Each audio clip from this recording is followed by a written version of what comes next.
আবারও বলুন, এই মাসের নামটা কি? রমজানে জান্নাতের দরজা খোলা কার জন্য? রোজাদারের জন্য। স্কুলের দরজা খোলা ছাত্র ছাত্রীর জন্য। রমজানে বেহেশতের দরজা খোলা রোজাদারের জন্য। যারা রোজা রাখছেন আপনাদের কপাল ভালো, যারা রাখেন নাই আরো তো 10টা রোজা আছে, কালকার থেকে রাখবেন। বেহেশতের দরজা, বলুন বেহেশতের মালিক তো আল্লাহ। দরজা খুলেছে আখিরি নবীর উম্মত আপনাদের জন্য। প্রশ্ন আসবে, হুজুর এই নবীর উম্মতের এত ভালোবাসেন? হ্যাঁ, বেহেশতের বিনিময় ব্যবসা করে আখিরি নবীর উম্মতের সাথে আমার আল্লাহ নিজে। প্রশ্ন আসতে পারে, এই রমজান পাইলাম যার উসিলায় ইনিও নবী, রমজানের মধ্যে আল্লাহর সাথে ব্যবসা করবেন, এই সুযোগটাও তো পাইলেন আখিরি নবীর উম্মত হওয়ার কারণে। কারণ আখিরি নবীর উম্মত ব্যতীত এই রমজানটা আর কোন নবীর উম্মতের দেওয়া হয় নাই। নবীর উসিলাতে যদি রমজান পাইলাম, আর এই রমজানে যদি আল্লাহর সাথে ব্যবসা হয় জান্নাতের বিনিময়, তাহলে যার মাধ্যমে আল্লাহ পাওয়া যায়, যার উসিলায় রমজান পাওয়া যায়, আগে সেই নবীকে চিনা বলুন আমাদের দরকার আছে কিনা? কেন চিনবেন না? আমার নবীর জীবনী খুলুন। আমার নবী 63 বছর জিন্দিগি, কোনদিন আমার নবী রাত্র ভরে ঘুমায় না। কোনদিন আমার নবী পেট ভরে খানা খায় না, ভালো বিছানায় পিঠ লাগায় না। রাত্র ভরে আমার নবী জীবনে কোনোদিন ঘুমায় না, শুধুমাত্র উম্মতের ব্যথায়, আর কোনো ব্যথা নয়। সব সময় নবীজির ব্যথা থাকতো উম্মতের জন্য। আমার নবীর কোনো দিন একদিন যাইতো, 2 দিন যাইতো, 3 দিন পার হয়ে যাইতো, পেটে খাবার নাই, হাঁটতে পারে না, কাতর হয়ে গেলেন। আম্মা জান আয়েশা সিদ্দিকা বলেন, আমি নবীজিকে প্রশ্ন করেছিলাম, ইয়া রাসূলুল্লাহ, আপনার কি পেটের খিদার যন্ত্রণা, কষ্ট হয় না, ব্যথা হয় না? আপনার কি খাইতে মন চায় না?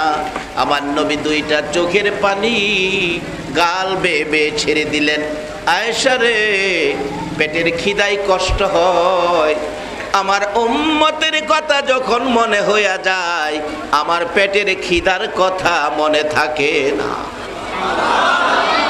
রে আয়েশা, উম্মতের কথা যখন আমার মনে হয় রে, আমার পেটের খিদার কথা মনে থাকে না। আমার আল্লাহ বলেন, জিবরাইল রে, আমি যার ভালোবাসায় সব সাজাইলাম, যার প্রেমে কুল কায়নাত বানাইলাম, আরশ কুরসি লৌহ কলম সাজাইলাম, এই নবী না খাইয়া কেন কষ্ট করবে রে জিবরাইল? যাও, আমার পক্ষ থেকে প্রস্তাব নিয়ে যাও, উহুদ পাহাড় টুকুন, উহুদ পাহাড় স্বর্ণ বানাইয়া দেব, নিচে চাক্কা থাকবে, বন্ধু যেখানে যাবে বন্ধুর পিছে পিছে উহুদ পাহাড় স্বর্ণ হইয়া যাবে। প্রয়োজনে স্বর্ণ বিক্রি করবে, বন্ধুর চাহিদা মিটাবে, কষ্ট করতে হবে না। এরে জিবরাইল, এই প্রস্তাবটুকুন বন্ধুর কাছে নিয়ে যাও। জিবরাইল ডাকতেছে, ইয়া রাসূলুল্লাহ, আল্লাহর সালাম গ্রহণ করুন। আমি জিবরাইলের সালাম গ্রহণ করুন। হুজুর, না খাইয়া কষ্ট হয়, হাঁটতে পারেন না, ব্যথা হয়, দুঃখ হয়। হুজুর, আমার আল্লাহ প্রস্তাব পাঠাইছে, উহুদ পাহাড় স্বর্ণ বানাইয়া দেবে, নিচে চাক্কা থাকবে, আপনি নবী যেখানে যাবেন উহুদ পাহাড় পিছে পিছে সেখানে যাবে, প্রয়োজনে স্বর্ণ বিক্রি করে চাহিদা মিটাবেন, আর কষ্ট করতে হবে না গো নবী। এই প্রস্তাব শুনে আমার নবী 2টা চোখের পানি জামা ভিজতেছে। রে জিবরাইল, এত সুন্দর প্রস্তাব তুমি আমার জন্য নিয়ে আসছো, উহুদ পাহাড় স্বর্ণ হবে, আমি নবী বলে, আমি বন্ধু বলে, আমি দুস্থ বলে, আমি হাবিব বলে আমার পিছে পিছে স্বর্ণের পাহাড় ঘুরবে। রে জিবরাইল, আমি জানতে চাই, আমার গরিব এতিম উম্মতেরা যেদিন না খাইয়া রাত্রে ঘুমাবে, বাচ্চারা মায়ের গলায় ধরে, বাবার গলায় ধরে কাঁদবে, মা গো, বাবা গো, পেটের খিদায় ঘুম আসে না, খাবারের ব্যবস্থা কি করতে পারো নাই? বাচ্চাগুলো গলাকাটা মুরগির মতো ছটপট করবে পেটের খিদার যন্ত্রণায়, মা বাবা চোখের পানি ছেড়ে ছেড়ে কাঁদবে, খাবার বাচ্চার মুখে দিতে পারে নাই। জিবরাইল, আমি জানতে চাই আমার ওই উম্মতের জন্য উহুদ পাহাড় স্বর্ণ হইয়া পিছে ঘুরবে কিনা? জিবরাইল বলেন, না না, উম্মতের জন্য নয়, আপনার জন্য বাজেট। আমার নবী ডাকে, রে জিবরাইল, যেই বাজেট আমার উম্মতে পাবে না সেই বাজেট আমি রাসূল নিতে রাজি না। শুধু এটাই শেষ নয়, এই নবীর উম্মত হওয়ার পরে আর কি চান আপনারা? আর কি চাইতে পারেন? এই আখিরি নবীর উম্মত যারা হয়েছেন, এর চেয়ে বড় কপালওয়ালা পৃথিবীতে আর কেহ নাই। এই নবীর উম্মত হওয়ার পরে আর কি চাবেন আল্লাহর কাছে? নবী আপনার আমার জন্য কত রাস্তা করে দিয়েছে আল্লাহর সাথে সম্পর্কের জন্য, আর এই নবীর উসিলাতে আমরা কত কিছু পেয়েছি। কিভাবে পাইলাম? যার বাস্তবতা বলতেছি। আমার নবী উহুদ পাহাড় স্বর্ণ নিজে নেন নাই, উম্মতের ব্যথায়। সকলে একবার বলুন না আলহামদুলিল্লাহ। শুধু এই তো শেষ না, মা আয়েশা সিদ্দিকা রাদিয়াল্লাহু তাআলা আনহার জীবনী নবীজিকে একদিন প্রশ্ন করেছিলেন, ইয়া রাসূলুল্লাহ, আপনি জীবনে কত জায়গায় মার খেয়েছেন? নবী গো, কত জায়গায় মার খেয়েছেন? আমি জানতে চাই কোন দিনের মার, কোন দিনের ব্যথা, কোন দিনের দুঃখ, কোন দিনের কষ্ট বেশি কষ্ট হয়েছে একটু বলবেন? মা আয়েশা সিদ্দিকা নবীজির এই প্রশ্নের জবাব জানতে চাইলে নবী মুখে কথা বলার আগে চোখের পানিগুলো জর্জর করে ছেড়ে দিলেন। মা আয়েশা প্রশ্ন করেন, ইয়া রাসূলুল্লাহ, জিজ্ঞেস করলাম, প্রশ্নের জবাব মুখে না দিয়ে চোখের পানিগুলো ছেড়ে দিলেন, কারণ জানতে চাই। আমার নবী যাকে, আয়েশা রে, প্রশ্ন করেছো কোন দিন ব্যথা বেশি পেয়েছি? রে আয়েশা, জীবনে বহু জায়গায় মার খেয়েছি রে আয়েশা, বহু জমিনে রক্তাক্ত হয়েছি রে আয়েশা, সব জায়গার মার আমি বুইলা যাইতে পারি রে আয়েশা, একটা জায়গার মার আমি বলতে পারি না, সেই জায়গাটা হলো রে তায়েফের জমিন। আয়েশা রে, তায়েফ নামক একটা জমিন রে, ওই তায়েফের জমিনের ব্যথা আমি এখনো বলতে পারি না। মক্কা ছেড়ে, মায়ের দেশ বাবার দেশ ছেড়ে আয়েশা রে, মক্কাবাসীর যন্ত্রণায় রে আয়েশা যায়েদ ইবনে হারেসাকে সঙ্গী করে, আল্লাহু আকবার বলো। আরে বাবা যুবকেরা, আমার নবী যায়েদ ইবনে হারেসাকে সঙ্গী বানাইছে। আমার মন বলে আজকে যারা মাহফিলের আয়োজন করেছে গো, যারা এই বৃষ্টির মধ্যে মাহফিলে বসে আছো, বসার জায়গা নাই, দাঁড়িয়ে আছো নবীর ভালোবাসা নিয়ে। আমার নবী যদি এখন দুনিয়ার জমিনে থাকতো গো, তোমাদেরকে যায়েদ ইবনে হারেসার মতো সঙ্গী বানাইয়া নিত। যায়েদ ইবনে হারেসাকে সঙ্গী বানাইয়া আমার নবী মায়ের দেশ বাবার দেশ ছেড়ে দিয়েছিল মক্কাবাসীর যন্ত্রণায়। আমার নবী দুধ মায়ের দেশ হালিমার দেশে পৌঁছে গিয়েছিল। কাউরে কিছু বলে নাই, কাউরে দুঃখ দেয় নাই, গালি দেয় নাই, কাউরে কোনো আঘাত করে নাই। হঠাৎ করে দেখা যায় এক বয়সের যুবকেরা চারদিক থেকে হই হাল্লা করে আসতেছে। যায়েদ ইবনে হারেসা ডাকে, ইয়া রাসূলুল্লাহ, অবস্থা ভালো দেখা যায় না, যুবকেরা আমাদের দিকে দৌড়াইয়া আসতেছে, মন কই তারা বুঝি আমাদের উপর আক্রমণ করবে। আমার নবী দাঁড়িয়ে গেছে, চোখের পানি ছেড়ে ছেড়ে ডাকে, যায়েদ রে, আমরা তো তাদের ক্ষতি করি নাই, গালি দেই নাই, তারা কেন আমাদের উপর আক্রমণ করবে রে যায়েদ? এই কথা বলতে বলতে চারদিক ঘেরাও করে ফেলেছে যুবকেরা। যায়েদ ইবনে হারেসা বলেন, আমি তাকাইয়া দেখি প্রত্যেকটা যুবকের হাতে বড় বড় পাথর দেখা যায়। আমার নবী চোখের পানি ছেড়ে দেন, রে যায়েদ, তারা পাথর নিয়ে ঘেরাও করে ফেলল। যায়েদ ইবনে হারেসা যুবকদের কাছে যাইয়া ডাকে, রে যুবকেরা, পাথর লইয়া ঘেরাও করেছো, তোমরা বুঝি আমার নবীরে মারবা? অনুরোধ করি আমার নবীরে মাইরো না, আমার নবী বড় ব্যথায় ব্যতীত রে।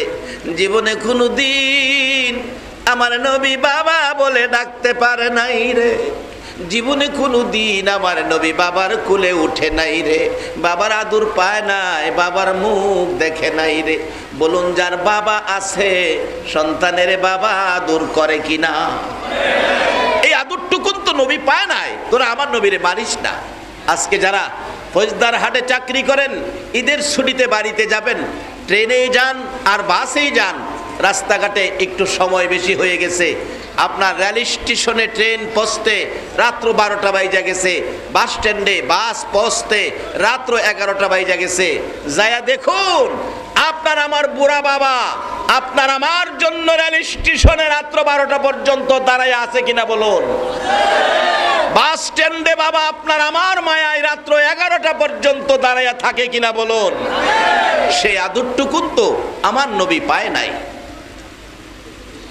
শুধু বাবাই দাঁড়ায় রয়েছে এটাই শেষ নয়, হাঁটতে হাঁটতে বাড়িতে যান, রাত্র 1টা বাইজা গেছে, আরেকটা দরদি দরজাটা বন্ধ করলো না, চোখের পানিতে কাপড় ভিজলো, দরজায় দাঁড়ায়া বলুন হেই দরদিটাকে।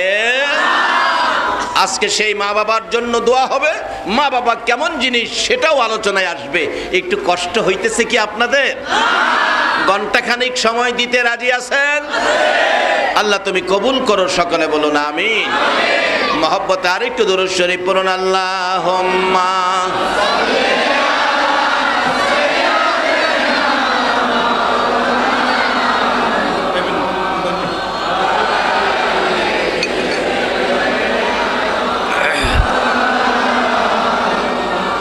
আপন আপন করো রে মন, কে আছে তোর আপনা, উম্মতের দরদি নবী শুয়ে আছেন মদিনা।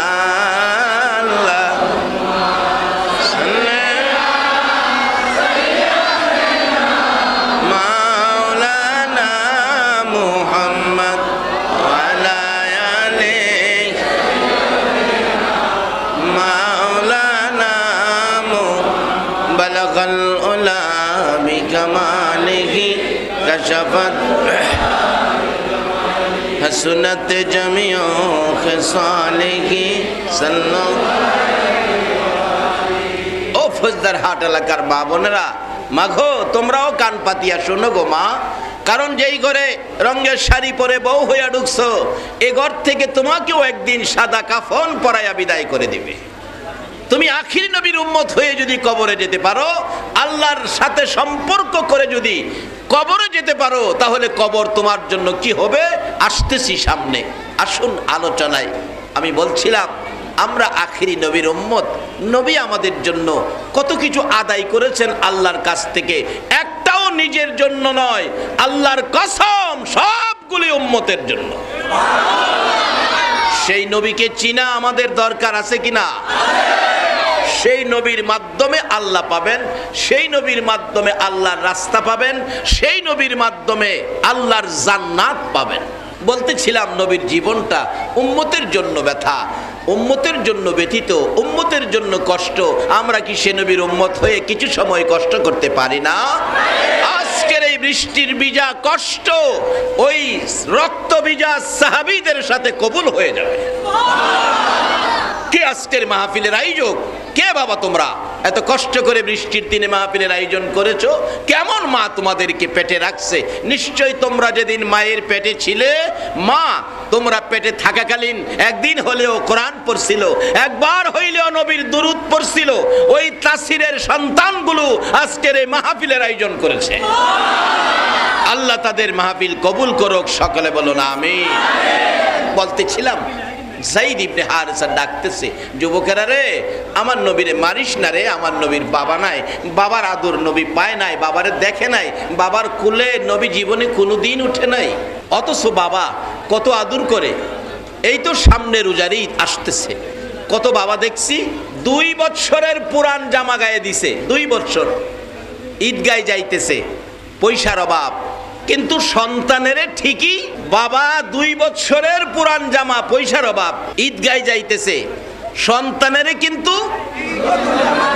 আল্লাহু আকবার বলুন, আল্লাহ নিজে পুরান জামা গায়ে দিলেও সন্তানের নতুন জামা।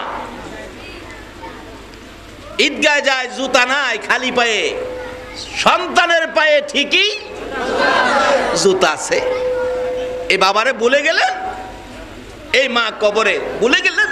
সুযোগ পাইছি এমন এক মুহূর্তে মাহফিল, যেটা রমজানের শেষ 10 দিনে পড়ে গেছে, যেই সময় হাত বাড়াইলেই কবরবাসীদেরকে আল্লাহ পাক মাফ করে দেবেন। রাসূল হাদিস শরীফে বলেছেন, আউয়ালুহু রাহমাতুন ওয়া আওসাতুহু মাগফিরাতুন ওয়া আখিরুহু ইতকুম মিনান নিরান। শেষ 10 দিন জাহান্নাম থেকে মুক্তি দেওয়ার সময়, সেই মুহূর্তেই মাহফিলের আয়োজন হয়ে গেছে। আজকের এই প্রথম রাত্রে আমরা আল্লাহর কাছে কবরবাসীদের জন্য ক্ষমা চাবো। আসুন আলোচনায় বলতেছিলাম, আমার নবী এত কষ্ট যায়েদ ইবনে হারেসা বুঝাইতে চাইতেছেন, এরে যুবকেরা মারিস না রে, নবীর বাবা নাই, বেশি দিন মন ভরে মা মা ডাকার সুযোগ নবী পাই নাই। অল্প দিন মার কাছে ছিল, মাকে দেখেও নবীর কলিজা ঠান্ডা হয় নাই। যায়েদ ইবনে হারেসা বলেন, এই বলে দেখি যুবকেরা কোনো কথাই শোনে না, কোনো অনুরোধ শোনে না। তারা চারদিক ঘেরাও করে নবীর পাশাপাশি এসে গেছে, হাতের মধ্যে বড় বড় পাথর। রাসূল ডাকতেছে, আয়েশা রে, আমি দেখছি যায়েদ ইবনে হারেসা যুবকদের পাশে যাইয়া, যুবকদের কাছে যাইয়া অনুরোধ করতেছে, ও যুবকেরা মারিস না আমার নবীরে, মারিস না। কোন সময় দেখেছি যুবকদের হাতে ধরে ফেলেছে, আমার নবীরে মারিস না।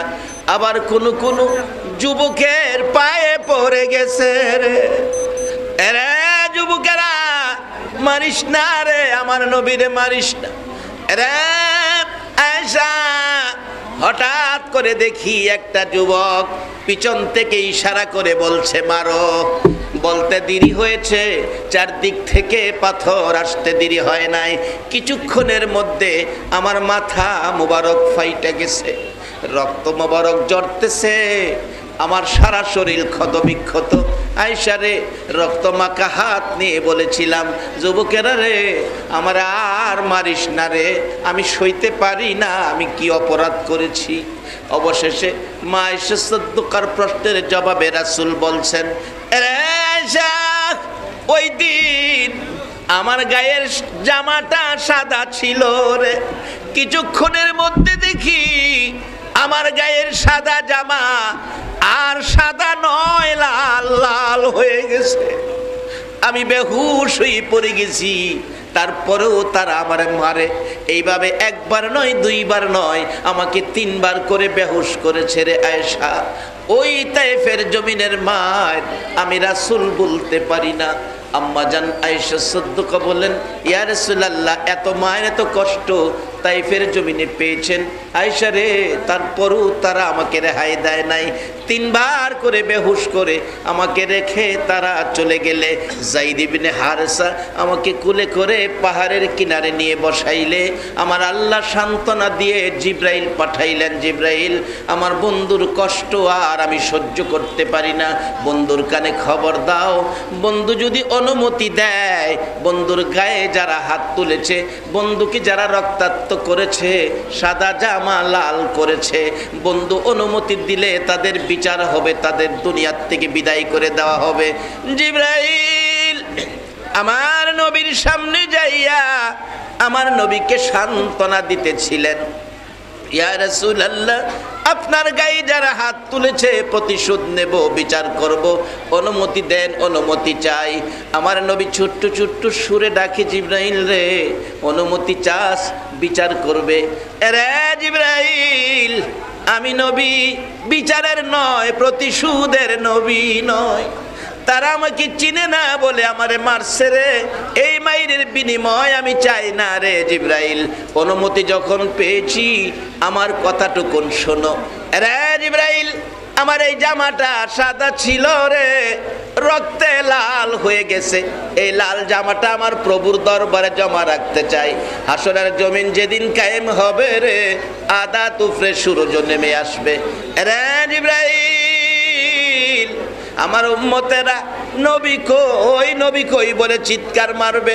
ওই দিন দুনিয়ার বিচার আমি চাই না, এই রক্ত মাখা জামাটা লইয়া প্রভুর দরবারে যাব। এই রক্ত মাখা লাল জামার বিনিময় আমার আল্লাহ যেন আমার উম্মতের মাফ করে দেয়। আরে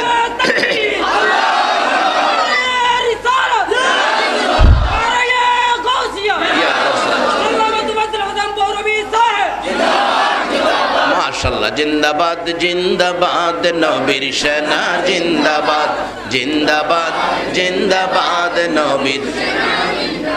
আমল করো নামাজ রোজা কায়েম করো সুন্নিয়াত, আমল করো নামাজ রোজা কায়েম করো সুন্নিয়াত। জিন্দাবাদ জিন্দাবাদ নবীর সেনা, জিন্দাবাদ জিন্দাবাদ জিন্দাবাদ নবীর। নবীজির আশেক যিনি মরে অমরে না তিনি, নবীজির আশেক যিনি মরে অমরে না তিনি। কাফন পরে ঘুমিয়াছে গাউসুল আজম বগদাদ, কাফন পরে ঘুমিয়াছে গাউসুল আজম বগদাদ। জিন্দাবাদ জিন্দাবাদ নবীর সেনা, জিন্দাবাদ জিন্দাবাদ জিন্দাবাদ নবীর। আমল করো নামাজ রোজা কায়েম করো সুন্নিয়াত, আমল করো নামাজ রোজা কায়েম করো সুন্নিয়াত। জিন্দাবাদ জিন্দাবাদ নবীর সেনা, জিন্দাবাদ জিন্দাবাদ জিন্দাবাদ নবীর। বাবারা কষ্ট হইতেছে আপনাদের? তাহলে কথা নয়, আমার কথার দিকে লক্ষ্য দেন, তাহলে কিছু পাবেন। আপনারা কথা বললে তো কিছু বুঝবেন না, তাই কথার দিকে লক্ষ্য। সকলে আবারও বলুন আল্লাহু আকবার। বলতেছিলাম নবীজি এত কষ্ট, মা আয়েশা সিদ্দিকা বলেন হুজুর সাদা জামা লাল করেছেন, এই দুঃখ তো বলতে পারবেন না, আমিও বলতে পারবো না। আমার নবী কান্দে, আয়েশা রে আরো একটা দুঃখের কথা বাকি আছে। হুজুর এটা আবার কোন দুঃখ? আয়েশা, তাইফের জমিনের মায়ের কথাও আমি রাসূল ভুইলা যাইতে পারি, কিন্তু আমার গুনাহগার উম্মতের কথা আমি বলতে পারি না। আরে দয়ালু নবী প্রেমের ছবি আর আসবে না জগতে, আমার দয়ালু নবী প্রেমের।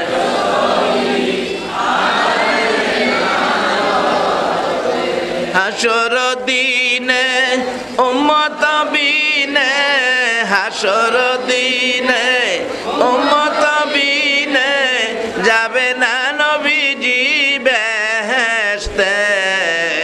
দয়ালু নবী প্রেমের ছবি আর আসবে না জগতে, আমার দয়ালু নবী প্রেমে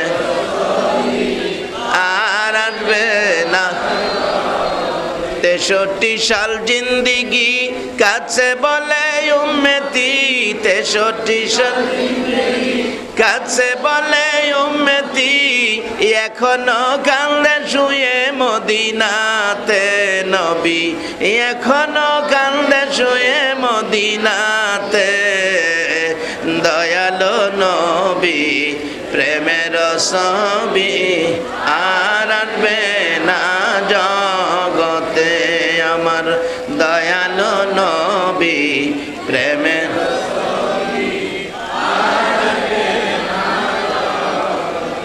যেই নবী দুনিয়াতে আসাতে আল্লাহ পাওয়ার নেট পাইলাম, আমি কি কথাটা বোঝাইতে পারতেছি?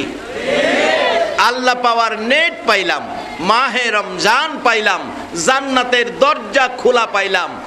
এই নবীকে চিনা বলুন আমাদের দরকার আছে কিনা? এই নবী যদি না হইতো এর কোনো কিছুই।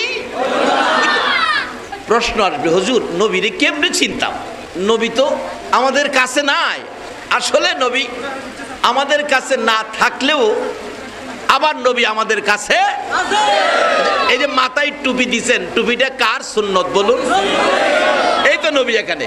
এই তো রাসূল বলতেন, সাহাবীরা তোমরা কি কেউ পারবি আমারে সারাদিন মাথায় রাখতে? সাহাবীরা বলতেন, ইয়া রাসূলুল্লাহ আপনারে মাথায় রাখলে মানুষ হাসবে না? রাসূল বলেন, মানুষ হাসুক, তবু আমাকে খুশি করার জন্য আমাকে সারাদিন মাথায় রাখবে। তোমরা কে কে আসো? সাহাবীরা হাত তুলছে, হুজুর আমরা সকলে আপনারে মাথায় রাখবো। হুজুর সিস্টেমটা কি, কিভাবে রাখবো দেখাইয়া দেন। রাসূল বলেন, আমার সুন্নত টুপি, এটা আমার মহব্বতে যারা সারাদিন মাথায় রাখলো, সেই যেন আমি রাসূলকে সারাদিন মাথায় রাখবো। তাইলে রাসূল আমাদের কাছে আছে কিনা বলুন? যার বাস্তব হলো নবীর সুন্নত। এই নবীকে যদি চিনেন আর এই নবীকে যদি ঘরে নেন, এই নবীর আদর্শ যদি ধরতে পারেন, তাহলে কি পরিমাণ আল্লাহর সাথে সম্পর্ক হইতে পারে যার বাস্তব। একজন মহিলার জীবনী থেকে আনি। আমার নবী যখন যুবক মক্কা নগরীতে, সারা মক্কায় নবীজির গুণ গরিমা ছড়ে গেল। মোহাম্মদ নামে একটা যুবক মক্কা নগরে, এত সুনাম, এত ভালো চরিত্র, স্বভাব, আখলাক, কথাবার্তা, চালচলন। নাকি আমার নবীর মধ্যে কোনো বেজাল ছিল? বাঙালি জবাব দাও, বেজাল ছিল? কিন্তু সেই নবীর উম্মতের চরিত্রে কিছু বেজাল, সেটা দূর করার জন্যই তো আজকের মাহফিল। এখান থেকে আমরা আদর্শ নেব, রাস্তা নেব। নবীর চরিত্রে কোনো রকমের কোনো ভেজাল। এই গুণ গরিমা সারা মক্কায় ছড়ে গেলে প্রথমত এই নবীর আশেক হয়ে প্রস্তাব করলেন মা খাদিজাতুল কুবরা। একজন মহিলা, ধনাঢ্য ব্যক্তি ছিলেন, প্রচুর সম্পদ ছিলেন। উনি প্রস্তাব করলো, দেখো তো এত ভালো আচার আচরণ ছেলেটা, দেখো তো এই মুহাম্মদকে নিয়ে আমার ব্যবসায় চাকরি দেওয়া যায়। কারণ ভালো ছেলে হলে ব্যবসায় কোনো সমস্যা হবে না, ব্যবসার মালামাল ক্ষতি হবে না, টাকা পয়সা বেশ কম হবে না। একটু দেখো। প্রস্তাব পাঠাইলে নবীজির চাচা আবু তালিব নবীজিকে নিয়ে খাদিজার বাড়ির সামনে দাঁড়াইয়া ডাকতেছে, খাদিজা বাড়িতে আছেন? হ আছি তো, বেরিয়ে আসেন, আমার ভাতিজাটা নিয়ে আইছি। খাদিজার জীবনী লেখে, খাদিজা ঘর থেকে বাইরিয়া দেখে বাড়ির সামনে যেন একটা পূর্ণিমার চাঁদ উদয় হইয়া রয়েছে। মা খাদিজা ডাকে, আবু তালিব এ কি তোমার ভাতিজা? বলো কি? শুধু এই জায়গায় নয়, আমার নবীর কীর্তিকারণ ঘটনা আরো বহুত আগেই ঘটে গেছে। আল্লাহু আকবার বলুন। যেদিন আমার নবী মক্কার জমিনে তাশরীফ এনেছেন, নবীর বরকতে সমস্ত পৃথিবী নবীজির কদম মুবারক লাগার সাথে সাথে সমস্ত পৃথিবী মসজিদের মতো পবিত্র বলে ঘোষণা হয়ে গেছে। এই নবী পাইয়া বলুন আপনারা খুশি না বেজার? আর কি চাবেন? এর চেয়ে বড় বাজেট আল্লাহর কাছে নাই। দয়ার নবী, মায়ার নবী, 3 দিন পার হয়ে যায় আমেনার ঘরে, বাবা নাই রে, নবী এতিম। নবীজির আপন চাচা হযরতে আব্বাস রাদিয়াল্লাহু তাআলা আনহু বলেন, আমি 3 দিন পার হইয়া গেলে রাত্রের বেলা ভাতিজাকে দেখতে গেলাম। ঘরের দরজার পাশে যাইয়া দেখি ঘরের ভিতরে পূর্ণিমার চাঁদ যেন ঢুকাইয়া রাখছে। তখন বিদ্যুৎ ছিল না, জেনারেটর ছিল না, এত আলো এত ফর্সা কোত্থেকে আসলো? দরজার ফাঁকি দিয়ে আব্বাস বলেন, তাকিয়ে দেখি এটা বিদ্যুৎ জেনারেটর নয়, আকাশের চাঁদ নয়, এটা দিয়ে আমার ভাতিজা, আমার ভাতিজা, এত সুন্দর আমার ভাতিজা। আব্বাস 2টা চোখের পানি ছেড়ে ছেড়ে কান্দে, আব্দুল্লাহ রে দেখা যা তোর কত সুন্দর সন্তান হয়েছে, যাকে একটা নজর দেখলে কলিজা ঠান্ডা হয়ে যায়। কিন্তু খাজা আব্দুল্লাহ তো দুনিয়ার জমিনে নাই, মদিনার মাটির নিচে চির ঘুমিয়েছে। আব্বাস বলেন, দেখি আমার ভাতিজার আরো কি দেখতে পাই। দেখে যে দুলনাটার মধ্যে শোয়া ছিল, মানুষ ছাড়া এই দুলনাটা এইভাবে নড়তেছে, মানুষ নাই, দুলনা নড়তেছে। আব্বাস কয় আশ্চর্য, মানুষ ছাড়া তো দোলনা নড়তে পারে না, ঘটনাটা কিরকম লাগতেছে। আচ্ছা আরো কিছু মন ভরে দেখি। আবার দেখে এই আঙ্গুল মোবারক আকাশের দিকে উঠাইয়া 3 দিনের শিশু নবী আকাশের চাঁদ ঘুরাইতেছে। আঙ্গুলটা যেদিকে নেয় চাঁদ সেদিকে যায়, আঙ্গুল ঘুরাইলে চাঁদও ঘুরে। আব্বাস কয় নিশ্চয় আমার ভাতিজা সাধারণ কোনো মানুষ নয়, আমার ভাতিজা বড় হইলে আমি ভাতিজার পক্ষে যাব। যেদিন আব্বাস কালিমা পড়ে মুসলমান হয়েছিলেন, প্রথম প্রশ্ন ছিল ভাতিজা তুমি যে দোলনাটাই শুয়েছিলা, মানুষ ছাড়া দোলনাটা নড়তে ছিল, এটা তো হয় না, মানুষ তো লাগে ধাক্কা দিতে হয়। আমার নবী চোখের পানিগুলো গাল বেয়ে বেয়ে ছেড়ে দিছে। চাচা চাচা গো, আমার দুঃখের কথা মনে করেছো? দুনিয়ার সাধারণ শিশুরা দোলনায় শুয়ে থাকলে মা দোলনা ধাক্কা দেয়, মা যদি ঘরে না থাকে বাবা দোলনা ধাক্কাইতে থাকে। চাচা গো, আমার মা আমার দোলনায় শোয়াইয়া দোলনা ধাক্কা দিয়ে যখন ঘরের বাহিরে যাইতো, দোলনা যখন আস্তে আস্তে থেমে যাইতো, আমি ডান দিক বাম দিক মাথাটা ঘুরাইয়া তালাশ করতাম আমার দরদি বাবা কই। আমার বাবার ব্যথা অন্তরে আসার আগে আগে আমার আল্লাহ রহমতের ফেরেশতা দিয়া দোলনা দুলাইতো। আমার বাবার ব্যথা অন্তরে আসতে দেয় নাই। ওই বাবার যেই কাজটা ছিল রহমতের ফেরেশতারা করত। বাবা প্রথম প্রশ্নের জবাব পাইলাম, দ্বিতীয় প্রশ্নের জবাবটা চাই। কি প্রশ্ন? রে ভাতিজা, আমি দেখেছি আঙ্গুলের ইশারায় আকাশের চাঁদ ঘুরাইছো। ও মুসলমান, এই বৃষ্টির মধ্যেই থাকতে রাজি আছো? আমার মন বলে সেই বৃষ্টিতে নবীর ভালোবাসাই যারা এই মাহফিলে বসে কষ্ট করবে, মাহফিলে বসে থাকবে, মাহফিলে দাঁড়িয়ে থাকবে, আপনাদের জন্য আমার নবী ফুলসিরাতের ঘাটে বসে থাকবে।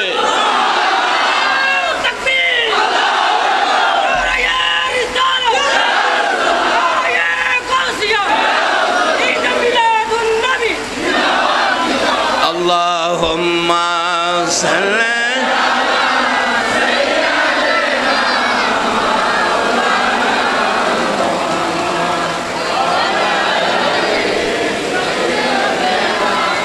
মাওলানা মুহাম্মাদ। আল্লাহুম্মা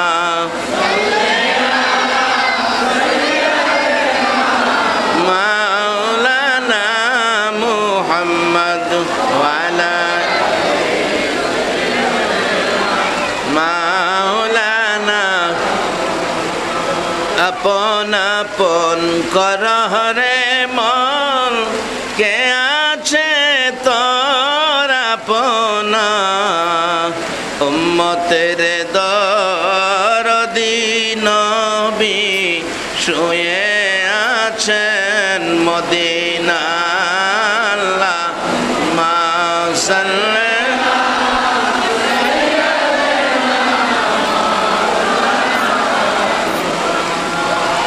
আলা আলি সাইয়্যিদিনা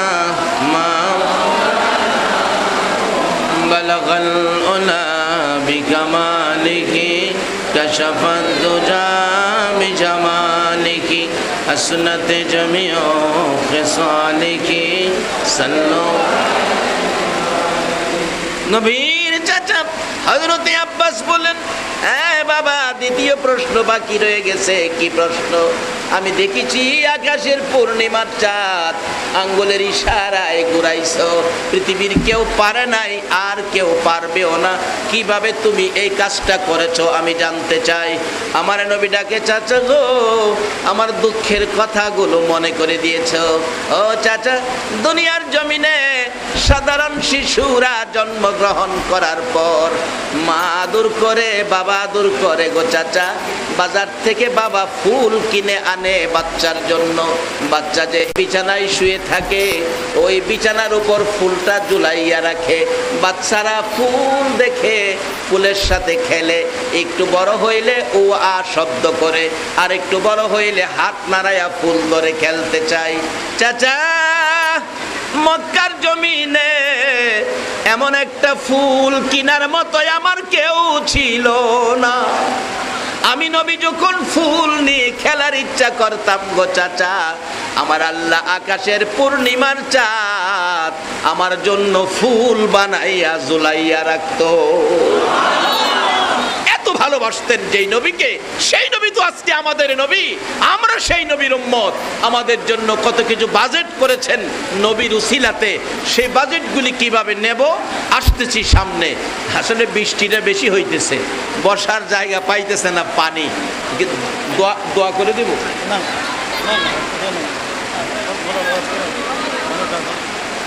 কি বলেন? দোয়া করে দেব?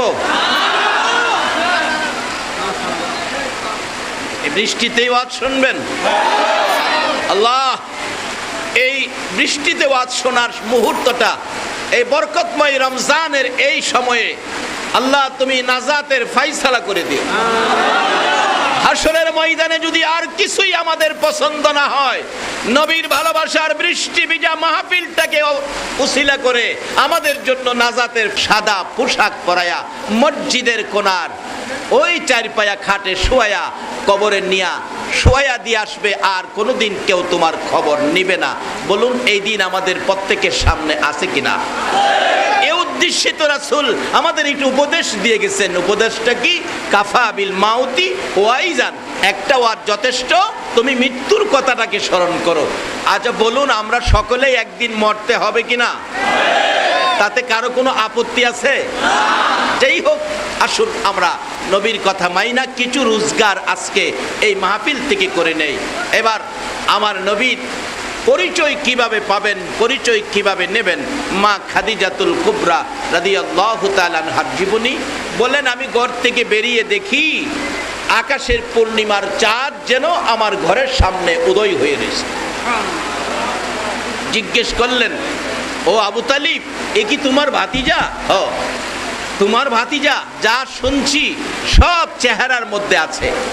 আমি তোমার ভাতিজাকে ছাড়বো না, আমি চিনা ফেলাইছি। মা খাদিজা চিনা ফেলাইছে। আজকে যারা মাহফিলে বৃষ্টির মধ্যে বসে আছেন, আমার মন কয় আপনারাও চিনা ফেলাইছেন। এই নবীকে একদিন এই কষ্টের বিনিময় আল্লাহ যেন ঘুমের ঘরে স্বপ্নে দেখাইয়া দেয়। বলুন, নবীজিকে যদি একদিন স্বপ্নেও ঘুমের ঘরে দেখা যায়, জাহান্নামের আগুন কি হবে? আওয়াজ করে বলুন, কি হবে? একদিন যদি কেউ স্বপ্নেও দেখেন জাহান্নামের আগুন চিরতরে হারাম। আল্লাহ আজকের এই কষ্টের বিনিময় আর কিছু দেখ বা না দেখ, নবীজিকে একদিন ঘুমের ঘরে স্বপ্নে দেখাইয়া দেখ। সকলে বলুন আমিন। আসুন আলোচনার দিকে লক্ষ্য দেন। আলোচনা আমি সংক্ষেপ করে শেষ করে দিব, যেহেতু বৃষ্টি বেশি, কম সময়ে বেশি কথা বলতেছি। মা খাদিজা বলেন, ও আবু তালিব, তোমার ভাতিজাকে আমি ছাড়বো না, আমার ব্যবসায় চাকরি দেব। জিজ্ঞেস করলো, তোমার ভাতিজার লেখাপড়া কি? ব্যবসায়ী তো হিসাব কিতাব লিখতে হবে, লেখাপড়া জানে? আবু তালিব কয়, আমার ভাতিজা তো লেখাপড়া জানে না, কারণ লেখাপড়া শিখাইব কে?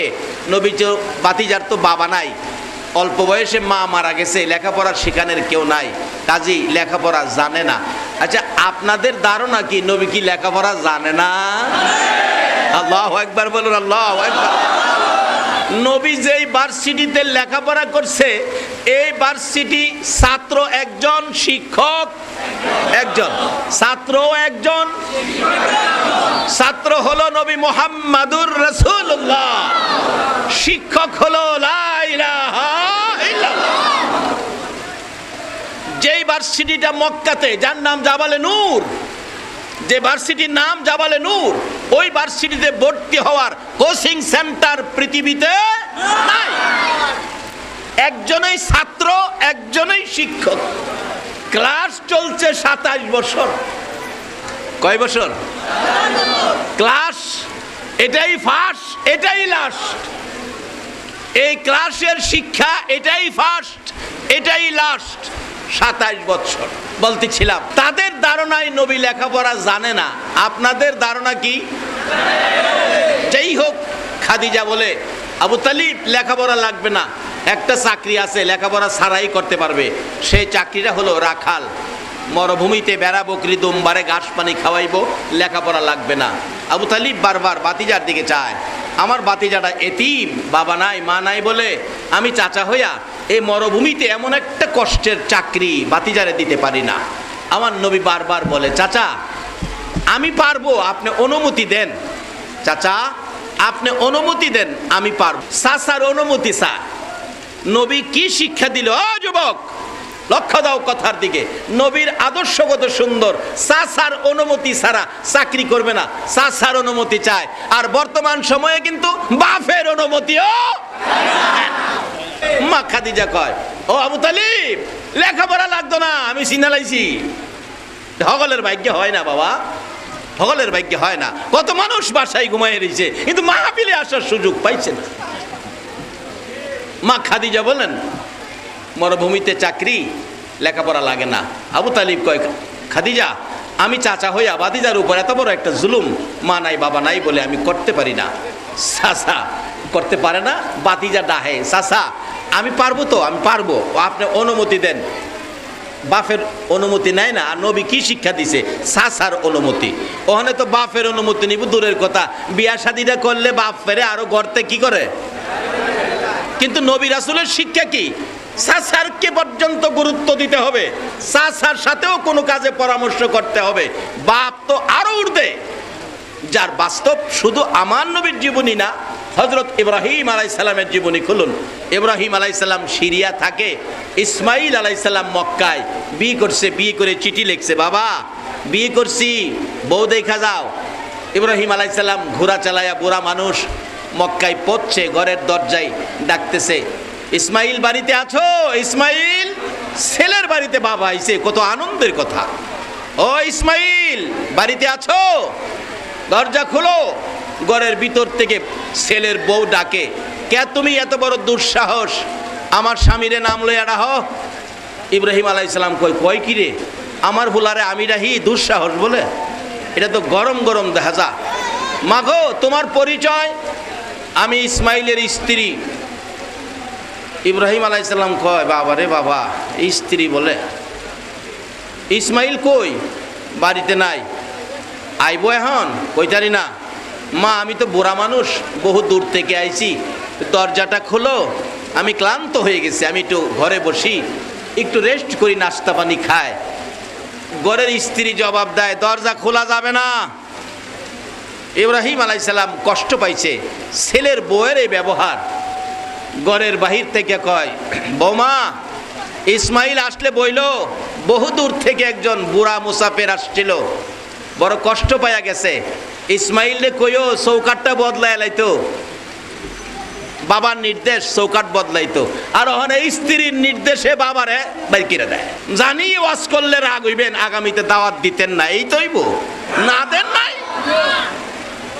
রোগ দূর করে এলাম ওয়াজগা। হ্যাঁ তুমি জানো বাবা মাই তোমার জান্নাত, বাবা মাই তোমার মসজিদ, বাবা মাই হবে তোমার মাদ্রাসা, বাবা মাই তোমার মক্কা, বাবা মাই হবে তোমার মদিনা। জোরে জোরে বলুন সুবহান। রমজান মাসে কিভাবে বরকত পাবেন? রমজানের প্রথমেই তো বাবা মার বাজেট আসছে, আসতেছি সামনে। আপনাদের কষ্ট হইতেছে না তো? কষ্ট হইলেও তো ঘন্টা দুয়েক ওয়াজ করতেই, প্রত্যেক দিন তো আর আসতে পারি না। ডাকতেছে, বোমা ইসমাইল আসলে বইলো ঘরের চৌকাটটা ভালো না, এটা যেন বদলায়। ইব্রাহিম চলে গেলে কিছুক্ষণের মধ্যে ইসমাইল বাড়ির গেটে আইসা ডাকতেছে, বিবি বার আমার বাড়িতে আজকে কোনো মেহমান আমার বাড়িতে আসছিল কিনা, আমার বাড়ির গেটে কোনো মুসাফির আসছিল কিনা। বিবি ঘরের ভিতর থেকে ডাকে, স্বামী হে তুমি বাহির থেকে চিল্লাও মেহমান মুসাফির আসছিল কিনা। তুমি কি জানো মেহমান মুসাফির আসছিল? কিভাবে বুঝতেছো? বাহিরে দাঁড়াইয়া ডাকতেছো। ইসমাইল দুইটা চোখের পানি ছেড়ে ছেড়ে কান্দে, বিবি গো কেন জানি আমার বাড়ির গেটে আসার পর আমার নাকের মধ্যে আমার বাবা ইব্রাহিমের গন্ধ লাগতেছে। বিবি আমার বাবার গন্ধ নাকে লাগতেছে, আমার বাবার কণ্ঠের ইসমাইল ইসমাইল বলে ডাক আমার কানের মধ্যে ঢুকতেছে। বল কোন মুসাফির, কোন মেহমান আসছিল কিনা? বিবি বলেন আসছিল একজন বুড়া লোক, বহু দূর থেকে বড় দুঃসাহস, দরজায় দাঁড়ায়া তোমার ইসমাইল ইসমাইল কইয়া ডাকে। একটা চিৎকার মারছে ইসমাইল আলাইহিস সালাম, ও বিবি ওই বুড়া লোকটা কই গো? ইসমাইল ইসমাইল বলে যে আমারে ডাকে গো, আমার বাবা ইব্রাহিম ছাড়া কেউ না, আমার বাবা ইব্রাহিম ছাড়া আমার ইসমাইল কইয়া কেউ ডাকবে না। বলে বুড়া লোকটা কোথায়? চলে গেছে। বসতে দেশ নাই? না। নাস্তা পানি খাওয়াস নাই? না। ব্যবহার ভালো করস নাই? না। লোকটা কিছু বলেছে? বলেছে ঘরের চৌকাট ভালো না, চৌকাট বদলাইতে। ইসমাইল আলাইহিস সালাম বাবারে খুশি করার জন্য বাবার কথা মানতে যাইয়া বাহির থেকেই বলতেছে, বিবি গো চৌকাটের কথা বলে নাই, তোর ব্যবহার ভালো না, বাবা ইঙ্গিত করে গেছে, যা যা বাবারে খুশি করার জন্য তোরে বের করে দিলাম। বাবারে খুশি করার জন্য স্ত্রী বের করে দিছে, আর ওখানে বাবা মারে বের করে দেয়। নবী রাসূলের শিক্ষা, নবী রাসূলগণের শিক্ষা। আবার বিয়ে করে চিঠি লিখছে, বাবা এবারে চৌকাটটা দেখা যান ভালো না মন্দ। ইব্রাহিম রওনা হলেন, সিরিয়ার থেকে মক্কায় আসবেন।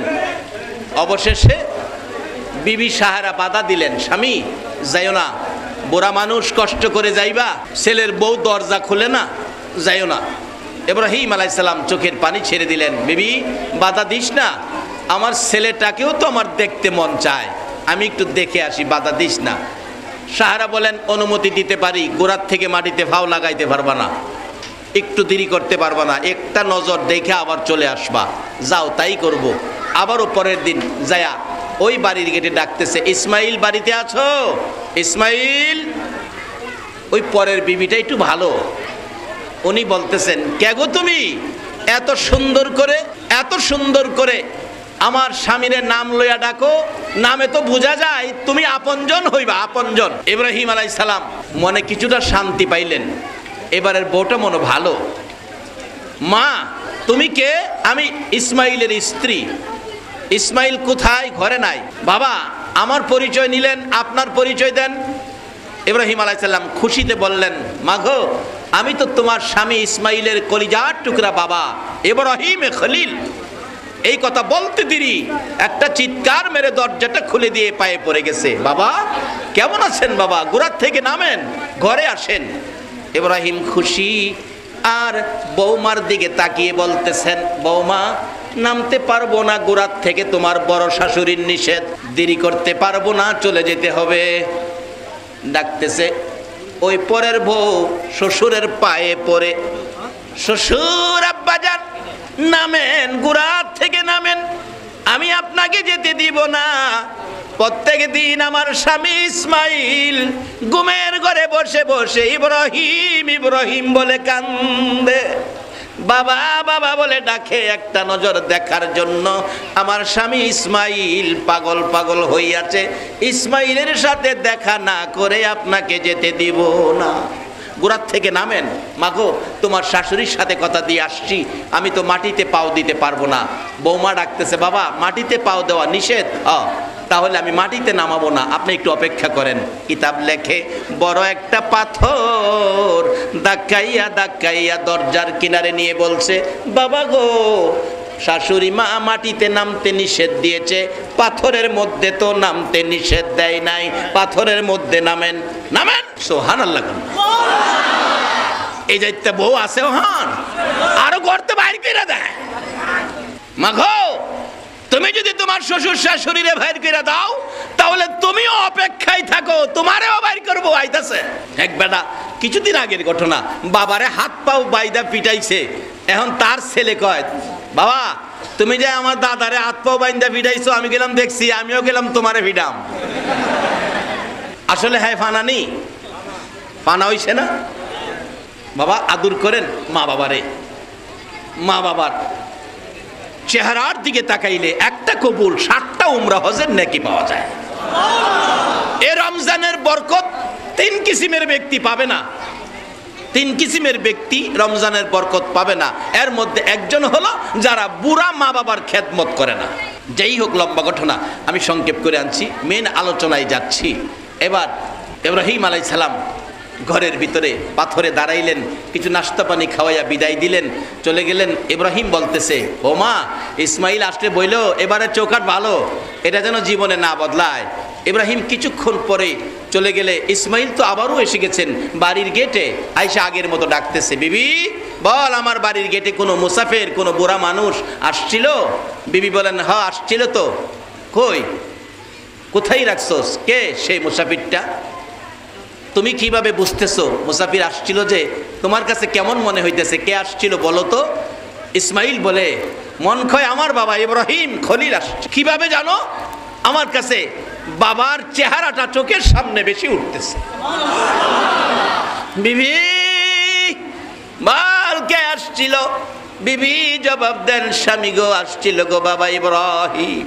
ইব্রাহিম আসছিল গো।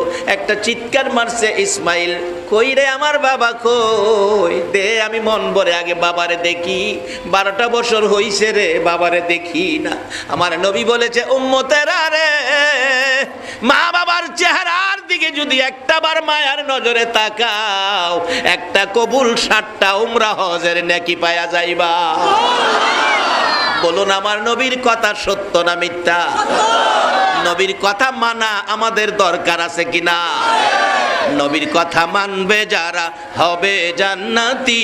বলুন, নবীর কথা মানবে যারা হবে জান্নাতি। না মানিয়া আবু জাহেল হইল দোজকি, না মানিয়া নবীর কথা মানবে যারা হবে জান্নাতি। নবীর কথা মানবে যারা হবে জান্নাতি। না মানিয়া আবু জাহেল হইল দোজকি, না মানিয়া। আমার নবী বলেছে, উম্মতেরা রে, মা বাবার চেহারার দিকে মায়ার নজরে তাকাইও। সাহাবীরা আরজ করে নিয়ে, রাসূলুল্লাহ আমি যদি বারে বারে তাকাই এত নেকি কি আমি পাবো? রাসূল বলেন, একদিনের মধ্যে যদি 100 বার তোমার মা বাবার চেহারার দিকে তাকাও, 100টা কবুল হজের নেকি তুমি পায়া যাইবা। এই শিক্ষা ছিল নবী রাসূলের শিক্ষা। ইসমাইল আলাইহিস সালাম ডাকে, ও বিবি দরজাটা খুল, আমার বাবা কই আমি দেখি। দরজাটা খুলে দিলে ঘরের ভিতরে যাইয়া ইসমাইল এতিমের মতো কান্দে, কই গো আমার বাবা কই? বিবি ডাকতেছে, স্বামী গো কাইদো না, ঘরের ভিতরে আইসা দেখো বাবারে রাখতে পারি নাই, বড় শাশুড়ি থাকার অনুমতি দেয় না, বিদায় চলে গেছে। বাবার পায়ের দাগ আমি পাথরের মধ্যে রাইখা দিছি। রে বিবি, আমার বাবারে আদর করছস, নাস্তা পানি খাওয়াইছস, বাবা কি কিছু বলে গেছে যাওয়ার সময়? হ্যাঁ বলে গেছে, এবারের চৌকাঠ ভালো, জীবনে যেন না বদলাও। ইসমাইল মুস্কি হাসি দিয়ে বলছে, বিবি গো চৌকাঠের কথা বলে নাই, বাবা তোর ব্যবহার ভালো বলে গেছে। যা আমার বাবার দোয়া পাইছস, আমার বাবার দোয়া পাইছস, আর আমার ভালোবাসা তোর জন্য খুলে দিলাম। এই ঘরে আর কোনো ঝামেলা আছে? ওখানে সেই ইসলাম নাই ঘরে, ঘরে ঘরে ঝামেলা ঢুকছে। কি বলেন, ঢুকে কিনা? একটাই কারণ, মা বাবা শ্বশুর শাশুড়ির দোয়া নিতে পারে না। অহংকার দিনের মহিলারা, মা গো শ্বশুর শাশুড়ির দোয়া নাও, স্বামীর ভালোবাসা নাও, এই ঘরে জান্নাতের বাগান হয়ে যাবে। যার বাস্তব আইসা গেছি সামনে, অল্প সময় বেশি কথা বলতেছি। এইবার নবীর শিক্ষা, চাচার অনুমতি, কথাটা খেয়াল আছে? চাচা আপনি অনুমতি দিলে আমি চাকরিটা করতাম, খেয়াল আছে না কথাটা? আরে খেয়াল রাখলে তো আমার নবীর কথাই খেয়াল রাখতেই, অন্য নবীর কথা খেয়াল না রাখলেও আমাদের কোনো অসুবিধা হবে না, কিন্তু আমাদের নবীর কথা আমাদের খেয়ালে রাখবে, তাইলেই আমরা ইমানদার। নবীজি ডাকে, চাচা অনুমতি দেন। চাচা কই, বাবা পারবা তুমি মরুভূমির কষ্ট? জি আমি পারবো, যাও অনুমতি দিলাম। এবার চাচার অনুমতি। আমার নবী খাদিজার বাড়িতে রাখাল, খাদিজার বাড়িতে সকালবেলা ঘুম থেকে উঠে ডাকতেছে, খাদিজা আপনার বেড়া বকরি দুম্বা উট কয়টা আছে আমারে গইন্যা বুঝাইয়া দেন, আমি চাকরি শেষে আপনারে গইন্যা বুঝাইয়া দেন। খাদিজা কয় এই কারবার তো আর জীবনে দেখি নাই রে, বাঘবাল্লুকে পাহাড়ে ভর্তি, বাঘবাল্লুকে খেয়ে ফেলে আমার তো অনেক হাজার হাজার বেড়া বকরি, তুমি কয়টা নিবা কয়টা বুঝাইবা? আমার নবী কয় খাদিজা চিন্তা করেন না, দায়িত্ব আমার, হিসাব কিতাব আমি বুঝাইয়া দেব। আচ্ছা অন্য রাখালেরা তো কোনোদিন ঠিক মতো বুঝাইতে পারে নাই, কিছু বাঘে খায়, কিছু হারায়া যায়, কারণ ছাগল তো বুঝে নয়, এটা তোর কথা শুনে না, এদিক সেদিক দৌড়ে বাঘে টাগে খায়। খাদিজা কই রাখাল কি কয় রে, গইন্যা নিব গইন্যা বুঝাইব, এই রাখাল তো আর জীবনে পাইছি না। আল্লাহ কয় এই রাখাল তুই পাইবি কই, এই রাখাল আমি এই সৃষ্টি ওই করছি না। খাদিজা কয় তাহলে আপনি গনেন। আমরা নবী রাখাল খাদিজার ঘরে বকরি ঘরে ঢুকছে, গনতে কয়টা আছে বকরি। বকরি চিনেন? বকরি কি কি? ছাগল। ছাগল গনতে গনতে গনতে গনতে গইনা দেহে ছাগল আছে 1200। ছাগল কয়শো? আপনি 4টে ছাগল লইয়া কালকা বাইরে আপনারা পাগল বানাই লইব। ঘাস খাওয়াইতে নিবেন, দেখবেন একটা বাইরিয়া একটা দৌড় দিয়ে আপনারা 3টা ফেস মারছে, 2টা 2 দিকে টানতাছে, পিছনেরটা মাটির নিচে 4 আঙ্গুল পাও 2টা গাইরা খার রইছে, হ্যাঁ খারিয়া মাথা মুচকায়, আমার গলা ছিঁড়া গেলে গাও আমি সামনে যাইতাম না। আচ্ছা এমন একটা বিরক্ত ছাগলে করে কিনা কন? এই ছাগল পাইছে নবী খাদিজার বাড়িতে, গন্যা কয়শো? আচ্ছা নবী রাসূলের পরশে ছাগল গিয়া ছাগলের দাম বাড়ছে না কমছে?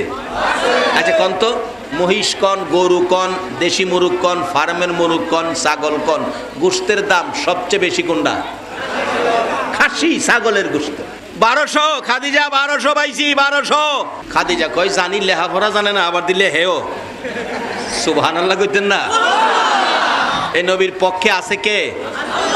কয় না কে আছে? আমরা যদি হে নবীর পক্ষে যাই, আল্লাহ কি আমরার পক্ষে আসবে না? কিভাবে আসবে? আইতেছি সামনে। ছাগল 1200, দুম্বা গনছে কিছু কম, বেড়া গনছে সামান্য বেশ কম, উট আরো কম। হিসাব লেখা 4 জাতের পশু খাদিজারে হিসাব বুঝাইয়া ঘরের ভিতরে ঢুকিয়া সব গলার থেকে রশি ছাইরা দিতেছে। খাদিজা রাখাল এ কি করতেছেন? বাচ্চাগুলি ছাড়েন, মা জাতি হাতে রাখেন, না হয় এলোমেলো হয়ে যাইব। রাসূল কয় খাদিজা এটা তোমার দায়িত্ব না, আমার দায়িত্ব, তুমি খালি দেহ। খাদিজা কয় কাম কাজ ছাইরা দিলাম, দেখকেই লই। আমরা নবীর খেলা দেহে। খাদিজা কয় কাম কাজ আমি ওদিন থেকে ছেড়ে দিছি, দেখি বেড়া বকরি দুম্বা গলার থেকে সব ছাইরা দিছে। ছাইরা দিলে কি হইব? কোনো এলোমেলো করে না, ঘর থেকে বাহির হইয়া দৌড়দা বাহিরে গিয়া সব এক নজরে আমার নবীর দিকে তাকায়া থাকে। 4 জাতের পশু জানোয়ার, 4 পায়া জানোয়ার যদি 4 জাতের জানোয়ার এক হয়ে যদি আমার নবীর দিকে তাকায়া নবীরে চিনতে পারে, আমরা উম্মত হইয়া নবী চিনা দরকার আছে কিনা? নাকি নবী লইয়া দলাদলি করবেন? দলাদলিটা ভালো হবে না। এই নবী চিনেন, নবীর পক্ষে আসেন। নবীর জীবনী খাদিজার জীবনীর থেকে দেখুন, 4 জাতের 4 পায়া জানোয়ার, দলাদলি নাই, হিংসা বিদ্বেষ নাই, এক নজরে নবীর দিকে তাকায়া দিছে। পশু হইয়া যদি নবী চিনতে পারে, আমরা উম্মত হইয়া কি নবী চিনা দরকার আছে না? এই নবী না চিনা পর্যন্ত আল্লাহ পাওয়ার কোন রাস্তা নাই। আমি কি কথাগুলো বুঝাইতে পারতেছি? এইবার নবীজি আগে আগে যায়, বেড়া বকরি দম্বা পিছে সব লাইন ধরছে। আমরা নবী লাইনের নবী না বে লাইনের নবী? আমরা নবীর উম্মত হইলে কি চলাফেরা লাইনে আইতে হইব না বে লাইনে চলতে হইব? বাবারে আমি কি কথাটি বুঝাইতে পারতেছি? যদি এই নবীর উম্মতের পরিচয়ে ফুল সিরাত পার হইতে চান, তাহলে লাইনে আইন, লাইন ছাইরা আর যায় না। বলে হুজুর লাইন কই পামু? ওহনো নবীর পছন্দের লাইন আছে। মহল্লায় মহল্লায় মসজিদ আছে না? মসজিদের মধ্যে লাইন আছে। কিসের লাইন? কয় না কিসের লাইন? এটা নবীর পছন্দের লাইন। এই লাইনে যে দাঁড়াইবেন, তারে না লইয়া নবী ফুল সিরাত পার হইতো না। এটা নবীর পছন্দের লাইন। যাই হোক, সংক্ষেপে কয়ে গেলাম, নবীজি আগে যায়, পিছে পিছে লাইন ধরছে। খাদিজা কয় কাম কাজ করবো না, দেখি কি করে। একটাও এলোমেলো না, সব লাইনে যায়। অথচ হেই নবীর উম্মত হইয়া আমরা কিন্তু লাইন ছেড়ে দিছি। অনেক দূর গেছে, দেখা যায় না। খাদিজার জীবনী লেখে, তার একতলা বিল্ডিং ছিল, বিল্ডিং এর ছাদের উপরে উঠছে, কাম কাজ নাই, খালি রাখাল দেহে। দেখে যাইতেছে, মাঝখানে গিয়ে হাতে ইশারা দিয়ে বলছে তোমরা ঘাস খাও। সবাই ঘাস খাইতেছে, নবী বৈশা রয়েছে, আকাশের মেঘের টুকরা হিসাব না মাথার উপরে ছায়া দিয়ে রাখছে। আচ্ছা, আমরা জাতিসংঘের মহাসচিবরে ছায়া দিব? বুশেরে মনে দিব? একমাত্র ছায়ার উপযুক্ত হলো আমাদের নবী। মেঘের টুকরা ছায়া দিয়ে খাদিজা কয় কি রাখাল রাখলাম, এই রাখাল তো জীবনে দেখি নাই। আল্লাহকে জীবনে দেখবি কই? আমার নবী ইনি শেষ নবী, আর আইতো না তো, দেখবি কই? আইছেও না আর আইতো না। বাড়িতে আইছে পরে দাহে রাখাল বেড়া বকরি দুম্বা গইনা দেখেন তো ঠিক আছে কিনা। গইনা দেহে সব ঠিক আছে। জংলায় কি ভাগবার লোক আসে নাই? খাদিজা জিগায়। আমার নবীকে হা বহুত আছে। তাইলে একটা বকরিও খাইলো না, অন্য রাখালেরা তো 8-10টা খায়লা। আমার নবী কয় খাদিজা, আমার আওতায় যত বেড়া বকরি আছে এর গায়ে হাত দেওয়ার সাহস জংলার বাঘ ভাল্লুকের। নবীর রাখালিয়াতের আওতায় থাকলে যদি বেড়া বকরি দুম্বারে বাগে না ধরে, আর নবীর উম্মতের আওতায় যদি থাকতারি, বলুন কোথাও কোনো ভয় আছে? যার বাস্তব নবীর একজন সাহাবী নদী পথে যাচ্ছিল, ঘূর্ণিঝড়ে নৌকা ভাঙ্গা টুকরা টুকরা বাসতেছে, সাঁতার কাইটা কিনারে উঠছে, সব মারা গেছে। কিনারে ওইটা কইতাছে আল্লাহ সব মূল্য ঘূর্ণিঝড়ে, আমি তো বাঁচলাম। যেখানে খারুইয়া কইতাছে বাঁচলাম, তার জীবনী লেখে এটা আফ্রিকার জংলা, যেখানে শুধু মানুষ খাওয়ার প্রাণী, গাছের ফাতায়ও নাকি মানুষ ওই খা, অর্থাৎ যা আছে খালি মানুষ খায়, বাঁচাইবার কেউ নাই। এখন খারুইয়া কো আল্লাহ আমি বাঁচলাম, সব মরে গেল। পিছনে বাঘের গন্ধ লাগতেছে, বাঘ একটা মানুষের গন্ধে ঘুম থেকে উঠতে দেখে নদীর পার খারে রয়েছে। আল্লাহ একটা মানুষ চোখে দিতে পায় না, নদীর পার খারে রয়েছে। বাঘে কয় খুব ভালো হয়েছে, খাইয়া পানি খাইয়া আয়া হইয়া তা হল। বাঘ যাইতেছে নবীর সাহাবিরে খাইতো, বাঘ পিছে চাইয়া দেহে সাহাবি, নবীর সাহাবি চাইয়া দেহে বাঘ তো আই পড়ছে কাছাকাছি। অবশেষে কয় আল্লাহ মরছিলাম সবাই সাথেই মরতাম, এখন তো বাঘের ভেটে যাবো। অবশেষে কয় একটা পরিচয় তো আমার আছে, আমি আখিরি নবীর উম্মত, পরিচয়টা দিয়া দেখি। ও ভাগ আমার দিকে আইতেছস, আমারে খাবি? আমারে খাইস না, আমার পরিচয় জানোস, আমি আখিরি নবীর উম্মত। ভাগ তো কিছুক্ষণ দাঁড়ায়া আবার আইতেছে, আবার ডাকছে ভাগ আমার দিকে আইতেছস, খাইবি না? পরিচয়টা বুঝতে পারলি না? আমি আখিরি নবীর গোলাম, নবীর গোলামি করি, নবীর গোলামের গায়ে হাত দিস না। বাঘ দাঁড়ায়া আবার আসতেছে। অবশেষে তার জীবনী লেখে, কাছাকাছি এসে গেলে বাঘ কাঁপতে কাঁপতে জমিনে বসে গেছে। এখন বুঝি বাঘ আমাকে খেয়ে ফেলবে আর রেহাই দিবে না। নবীর সাহাবীর ভয় ভীতি দেখে বাঘ কাছে এসে আকাশের দিকে বারবার তাকায়, মাবুদ আমার জবান খুলে দাও, আমি নবীর গোলামের সাথে কথা বলবো। নবীর গোলামের সাথে কথা বলার জন্য আমার আল্লাহ বাঘের জবান খুলে দিছে। বাঘ কাছে এসে ডাকতেছে, ও নবীর গোলাম ভয় পায়ো না, আমি তোমারে খাইতে আসি নাই, আমি তোমারে মদিনার পথ দেখাইয়া নিতে আইছি। নবীজির গোলামের, নবীজির গোলামের কোনো চিন্তা নাই, চলো নবীজির জান্নাতে মদিনাতে যাই। আরে নবীর গোলাম ভয় পেও না, আমি তোমারে খাইতে আসি নাই, আমি তোমারে মদিনার পথ দেখাইয়া নিতে আইছি। লেজের মধ্যে ধরাইয়া জংলা পার করে দেয়, যে নবীর পরিচয়ে বাগে নবীর সাহাবীকে হাত দেয় না। আমার নবী ডাকতেছে খাদিজা রে, আমার পরিচয়ের উপর বাঘ ভাল্লুক খাদিজার বকরিতে হাত দেয় না। পরের দিনও গেছে একই অবস্থা। খাদিজা খালি দেখে নবী পাহাড়ের কিনারে একটু ঘুমিয়ে গেছে, গরম তো যদিও ছায়া দিয়া রাখছে, তারপরও মরুভূমির গরম। অবশেষে দেখে উপর থেকে একটা অজগর সাপ নাইমাইতাছে। খাদিজা কয় অবস্থা খারাপ, আমার রাখালটারে খেয়ে ফেলবে, আমার 10টা বকরি যদি খেয়ে ফেলতো আমার দুঃখ ছিল না, রাখালটারে তো খেয়ে ফেলবে। দেখে অজগর সাপ নবীর কাছে আইসে বৈশা ফনা ধরে মাথাটারে তাল পাতার পাখার মতো গুল করে খাইব তো দূরের কথা, আমার নবীরে আরো ঘুমের মধ্যে বাতাস করতেছে। এ নবীর উম্মত হইতে রাজি আছে? এখনো অজগর আল্লাহর কসম এই নবীর উম্মতের খেদমত করবে। যদি পরিচয় দিতে পারেন আমি আখিরি নবীর উম্মত। নবীর উম্মত হইতে হইলে রমজানের রোজা রাইখা হইবেন না, না রাইখা? নামাজ পইরা না সাইরা? আল্লাহ কবুল করো, সকলে বলুন আমিন। খাদিজা কয় অজগরে বাতাস দেয় আর মরুভূমিতে দিব না, সিনালাইছি। লম্বা ঘটনা। বাড়িতে আইছে মোহাম্মদ, আর মরুভূমিতে নয়, ব্যবসায়ী বসেন, লেখাপড়া লাগবে না। বলুন নবী যে ব্যবসায়ী বইছে, ব্যবসায়ী লাভ বেশি হইব না কম হইব? কেন? নবী কোনো ভেজাল করে না, আর আমরা তো ভেজাল। পরিষ্কার লেখে খাঁটি সরিষার তেল, খাঁটি সরিষার তেল, খুইলা দেখেন ফামোয়েল। এই চরিত্র মুসলমানদের আছে কিনা? বাবারে, এই চরিত্র দিয়ে মুসলমানদের বিজয় হবে না। পরিবর্তন করেন চরিত্র, কারণ 100 বছর আগে আমরা এদেশে কেউ ছিলাম না, 100 বছর থাকবো গ্যারান্টি নাই। কার জন্য এগুলি করতেছেন? নিজে পরিষ্কার হন, আখিরি নবীর উম্মতের সার্টিফিকেটটা নিয়ে কবরও যান, কবর বেহেশতের বাগান হয়ে যাবে। এবার ব্যবসার অবস্থা ভালো দেখে মা খাদিজা ডাকতেছে, ও আমার বংশের মুরব্বীরা, গার্জিয়ানেরা, আর সহ্য করতে পারি না, আমার রাখাল, আমার ব্যবসার ম্যানেজার মোহাম্মদের সাথে আমারে বিবাহ দিয়ে দাও।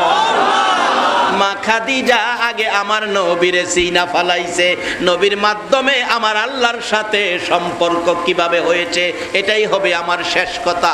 মা খাদিজা বলেন আমাকে মোহাম্মদের সাথে বিবাহ দিয়ে দাও। বংশের মুরব্বীরা ডাকে, খাদিজা রে, তুমি পাগল হতে পারো, আমরা পাগল না। তা একটা ব্যবসার ম্যানেজার রাখাল ছিল, কিছুই তো নাই, মা নাই, বাবা নাই, বাড়িঘর নাই, গরিব, তার কাছে তোমাকে বিবাহ দিতে পারি না। মা খাদিজা বলেন, ও আমার বংশের মুরব্বীরা, মুহাম্মদের কিছু নাই বলে যদি বিবাহ দিতে রাজি না হও, আমার হাতে কলম দাও, আমার হাতে কাগজ দাও, আমি খাদিজার জীবন জৈবন, ধন সম্পদ, বাড়িঘর, টাকা পয়সা, ব্যবসা বাণিজ্যের মালামাল, বেড়া, বকরি, দুম্বা, উট সহ, ঘর বাড়ি সহ যা কিছু আছে গো, সব আমি মুহাম্মদের নামে লেখা দিলাম। সব কিছুর বিনিময় নবীর ভালোবাসার মালা গলায় পড়লাম। খাদিজা আমার নবীর পক্ষে চলে গেলেন, সব কিছু দিয়ে দিলেন। লম্বা ঘটনা। আমার আল্লাহ কয়, খাদিজা রে, আমার বন্ধুর পক্ষে গেলি, আমি আল্লাহরে তোর পক্ষে পেয়া গেলি। এ নবীর পক্ষটাই হলো আল্লাহ পাওয়ার পক্ষ, যার বাস্তব এই তো। মা খাদিজা বলেন, হুজুর আমি সব আপনাকে দিয়ে দিলাম। এবার নবীর পক্ষে গেল, বিবাহ বন্ধনে আবদ্ধ হয়ে কালিমা পড়ে মুসলমান হয়ে গেল। লম্বা ঘটনা, সংক্ষেপ করছি। মা খাদিজা যেদিন দুনিয়ার থেকে বিদায় হবে, মা খাদিজা কাঁদতেছেন। আমার নবী পাশে বসে প্রশ্ন করে, খাদিজা রে, আমার সব ভালোবাসাই দিয়েছো, এখন কেন কান্দো? বলো তুমি কি চাও? হুজুর আমি খাদিজা সব আল্লাহকে পাওয়ার জন্য আপনার ভালোবাসায় দান করে দিয়েছি। নবী গো, আমি আজকে 3টা জিনিস চাবো, দিবেন কিনা বলেন? কি 3টা জিনিস? একটা হলো, আমি খাদিজা আজকে যদি মৃত্যু হয়ে যায়, আমার বাজারের কিনা কাফন আমার গায়ে লাগায়েন না, আপনার একটা পাঞ্জাবি মুবারক দিয়ে আমারে কাফন পরাবেন। যাও খাদিজা। 2 নাম্বার দাবি হলো, যেই কবরের ভিতরে আমাকে শোয়াবেন মক্কা নগরে, ওই কবরের ভিতরে আপনি নবী একটুখানি শুয়ে আসবেন। বলুন, যেখানে নবী আছে সেখানে আযাব গজব আসতে পারবে কিনা? নবী যেখানে, আল্লাহর রহমত 100%। আল্লাহ যার বাস্তব। একটা ছোট্ট ঘটনা বললে বাস্তবটা বুঝে পাবেন। আপনার ভারতের একটা ঘটনা, ভারত আমাদের পার্শ্ববর্তী রাষ্ট্র ভারত।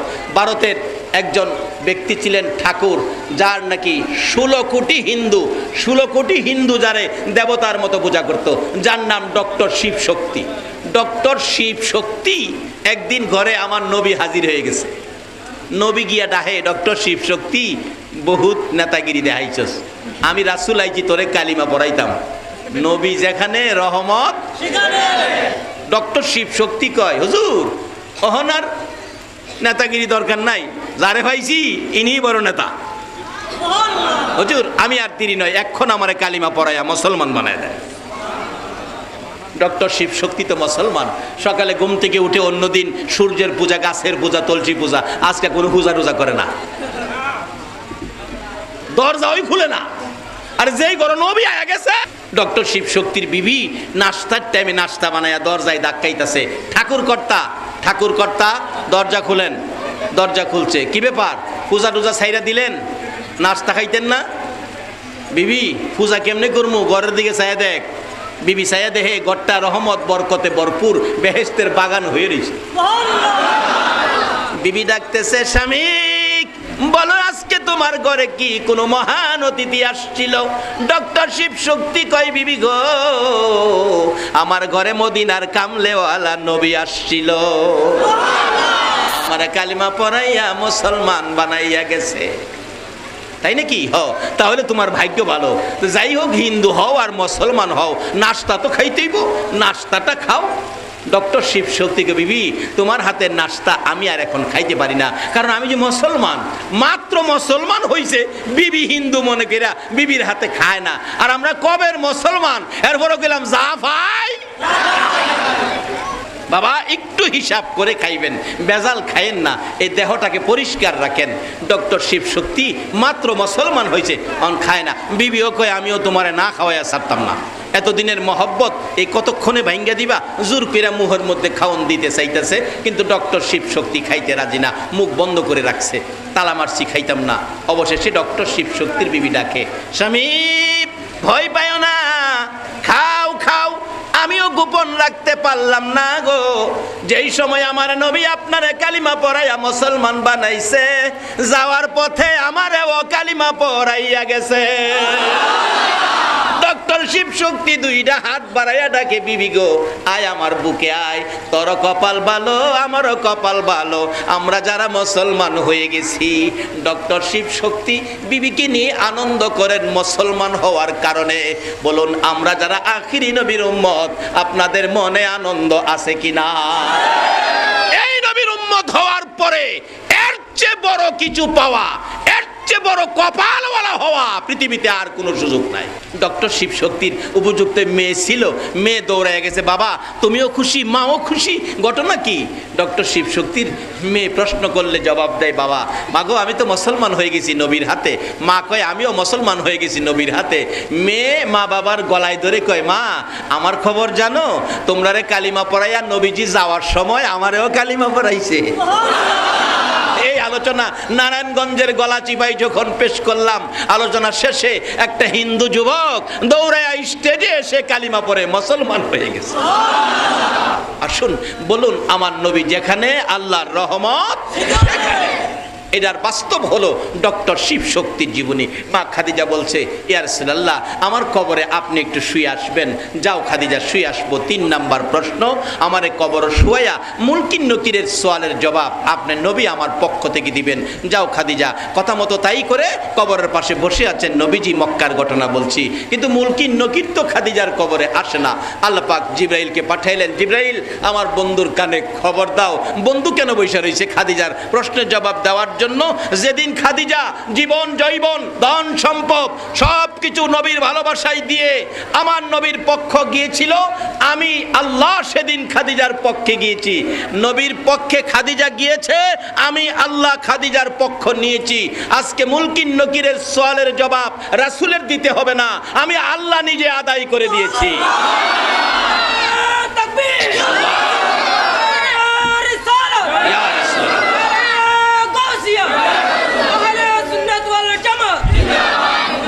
বাবা এ নবীর পক্ষ নিয়ে মরতে পারলে ভাগ্য ভালো হবে না খারাপ হবে?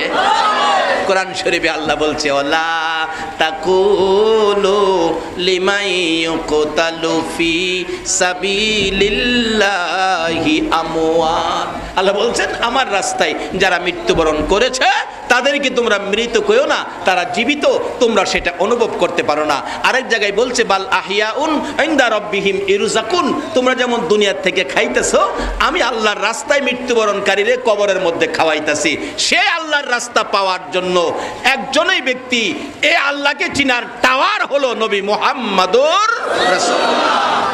সে নবীর ভালোবাসায় যারা বসে আছেন, এটাই আল্লাহ পাওয়ার রাস্তা। আজকে যে আলোচনাগুলো করলাম এগুলি আমলে নেবেন, আমিও যেন আমল করতে পারি। মাহে রমজান অত্যন্ত বরকতের মাস, জান্নাতের দরজা শুধু একটা মাসই আছে, রমজান। আখিরি নবীর উম্মতের জন্য খুলে, আখিরি নবীর উম্মত ব্যতীত আদম আলাইহিস সালাম থেকে শুরু করে ঈসা আলাইহিস সালাম পর্যন্ত কোনো নবীর উম্মত কারোর জন্য বেহেশতের দরজা খোলা থাকে না। শুধু আখিরি নবীর উম্মতের জন্য একটা মাস বেহেশতের দরজা খোলা থাকে। বলুন তো এই মাসটা কোনটা? রমজানে যদি বেহেশতের দরজা খোলা রাখে, তাহলে আপনাদের ধারণা এটা কার লাগিয়া খুলছে? রোজাদারের জন্য। গাজী রোজা যারা রাখেন নাই, কালকার থেকে রোজাটা রাইখা দিবেন, বেহেশতের দরজা খোলা, শুধুমাত্র ঢুকবেন মৃত্যু আসার আগে আগে, আখিরি নবীর উম্মত হন। আজকের এই মাহফিলের আয়োজন এই বৃষ্টির দিনে, এটা দুঃসাহসিক আয়োজন। আচ্ছা বলুন, যারা এই আয়োজনটা করছে বৃষ্টির দিনে, তাদের কি কষ্ট হয় নাই? আপনারাও আসছেন, আপনারাও কষ্ট করছেন। আল্লাহ যেন সকলের কষ্ট কবুল করে এই রমজানের বরকত সবে কদর সহ নসিব করে দেন। আর একটা দিন যেন ঘুমের ঘরে নবীকে স্বপ্নে দেখাইয়া দেন। সকলে বলুন আমিন। আসুন।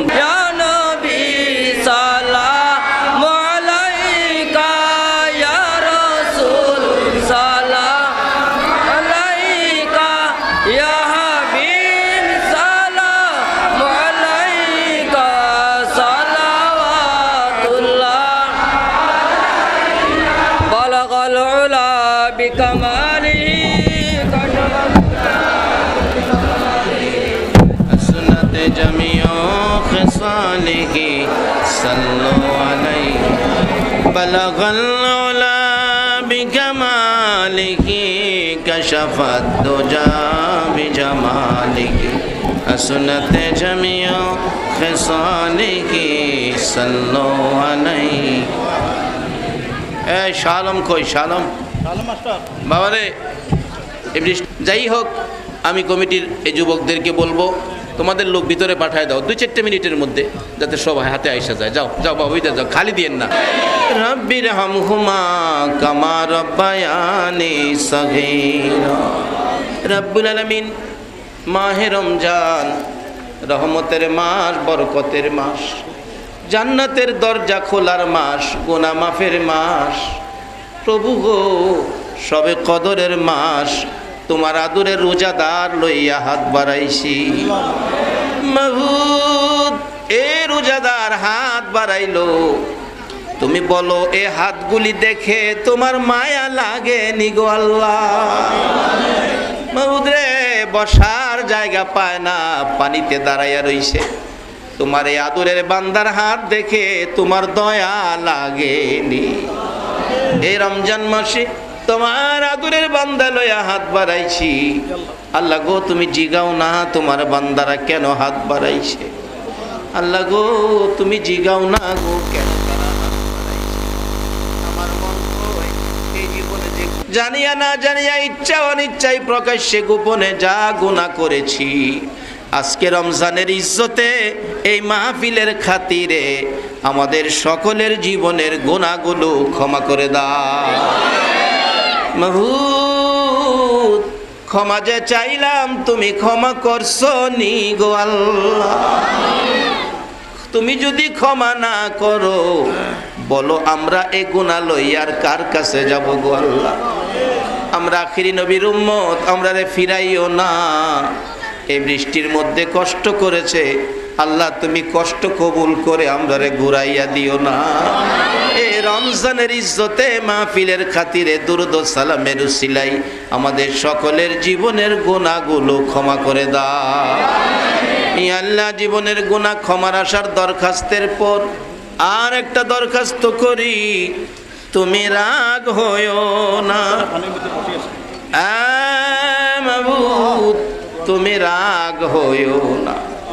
তুমি যদি রাগ হও, আমার মনের দুঃখ কার কাছে কমু গো আল্লাহ?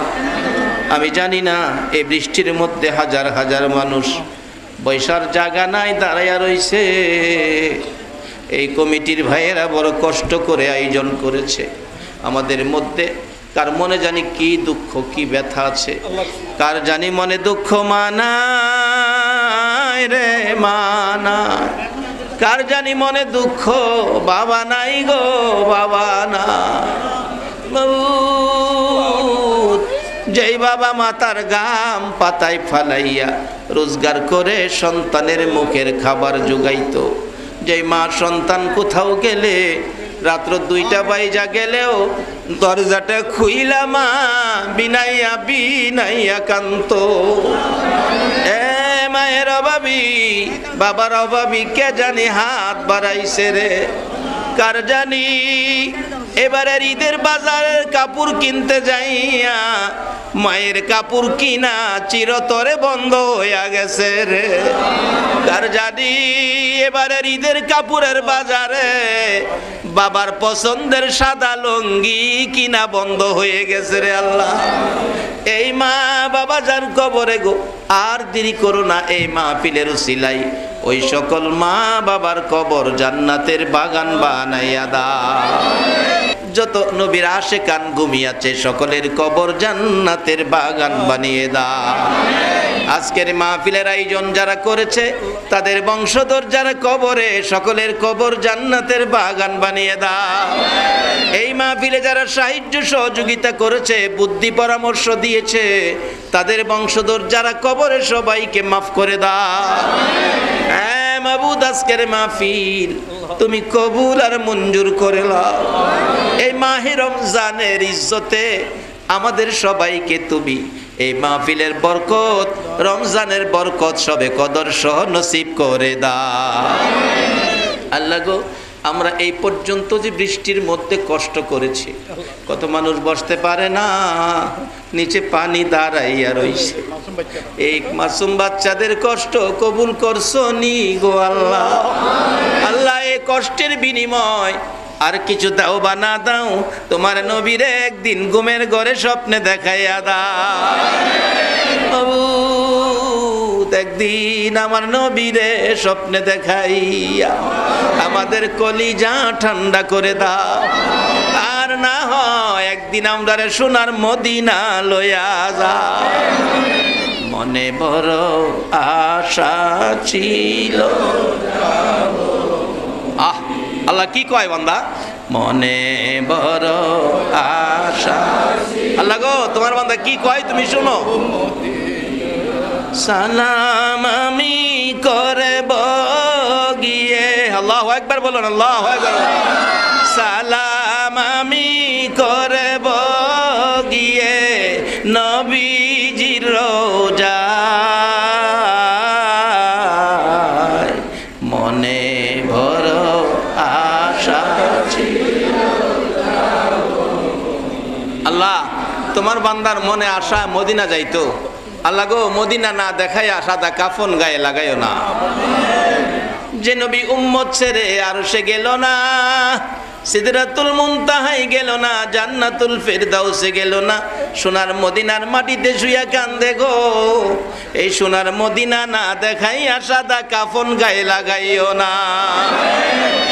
আল্লাহ, আজকের মাহফিলে যারা এ পর্যন্ত কষ্ট করেছে, আমাদের মধ্যে যারা বিমার শেফা করে দাও। যারা নামাজি নামাজ কবুল করে লও, যারা নামাজ পড়ে না নামাজের বুঝ দিয়ে দাও।